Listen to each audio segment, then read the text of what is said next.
In today's video, I'm inviting you to come along with me to Puerto Rico, where I had the opportunity to travel with the University of Texas Rio Grande Valley School of Social Work. Now, just to be clear, this was no vacation. This was a learning experience of what social work is and what it feels like in a completely different cultural environment.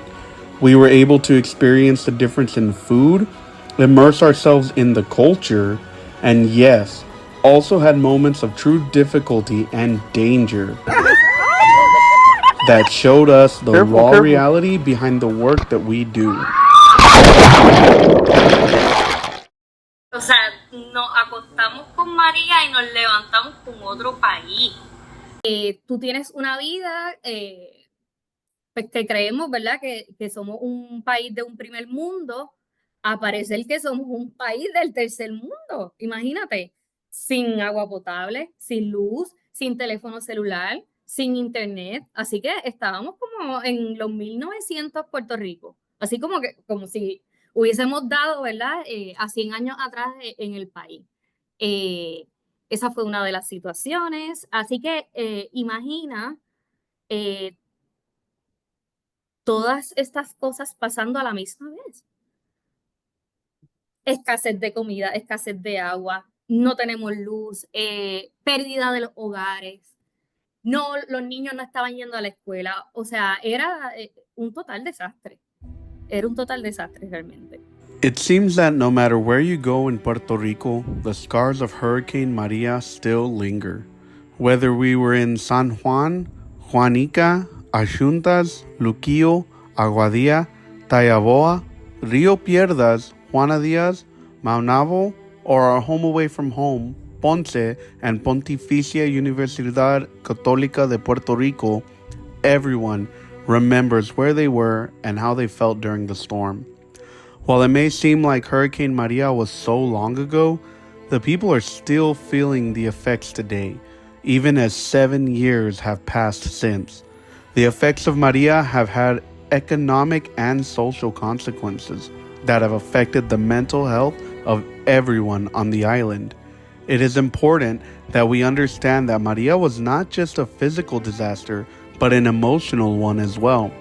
To see how social workers, as well as the community, handled the disaster was an eye-opening experience and a story that must be told.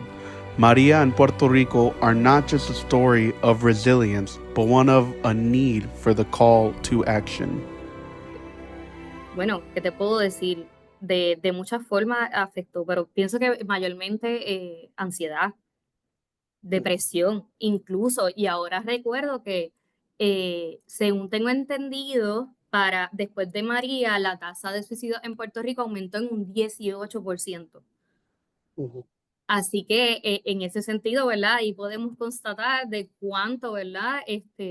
Incidió este fenómeno en la salud, obviamente, mental. Y no tengo duda y no tengo la certeza, pero sé que si teníamos tanta dificultad para poder conseguir, ¿verdad?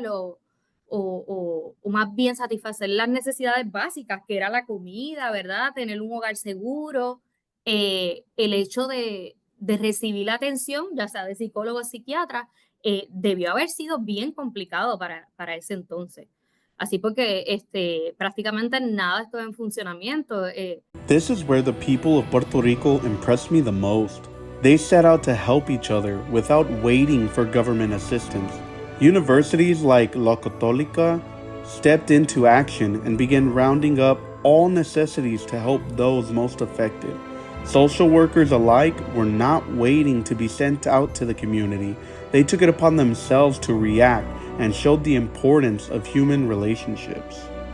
Maria was endured by the community despite the breakdown of government entities and their inability to provide solutions and leadership. There were many ethical concerns raised during Maria and whether the dignity and worth of the person was being respected.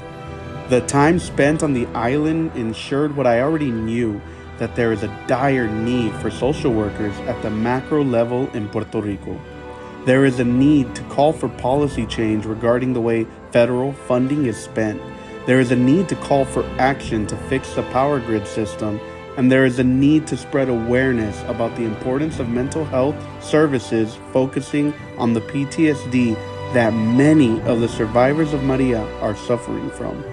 The people on the island all repeat the same thing, that they are resilient, but they say this because mental health is taken lightly, because as we were told by a speaker, oh, they are used to it. It happens all the time.